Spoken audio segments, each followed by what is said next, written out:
दिलवा के मैना उड़ के काल्हे पिया घर जाई, जुदाई के जहर गोरी हमसे ना सहाई। दिलवा के मैना उड़ के काल्हे पिया घर जाई, जुदाई के जहर गोरी हमसे ना सहाई। अपना अपना कह के गोरी, अपना अपना कह के गोरी दिहल तू सताई। काल्हे पिया घर जाई, काल्हे पिया घर जाई ना सहाई। काल्हे पिया घर जाई, काल्हे पिया घर जाई। जीवन फिल्म्स रिकॉर्डिंग स्टूडियो निश्लो। काल्हे पिया घर जाई ना सहाई, काल्हे पिया घर जाई।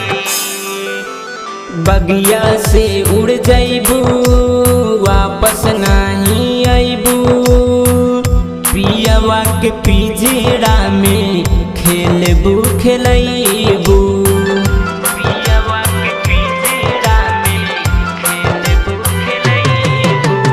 बगिया से उड़ जाइबू वापस नहीं आइबू, पियावा के पिंजरा में खेलबू खेलैबू।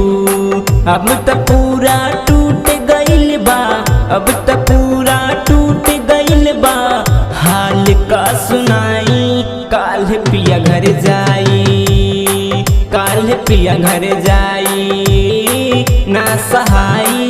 काल्हे पिया घर जाई, काल्हे पिया घर जाई।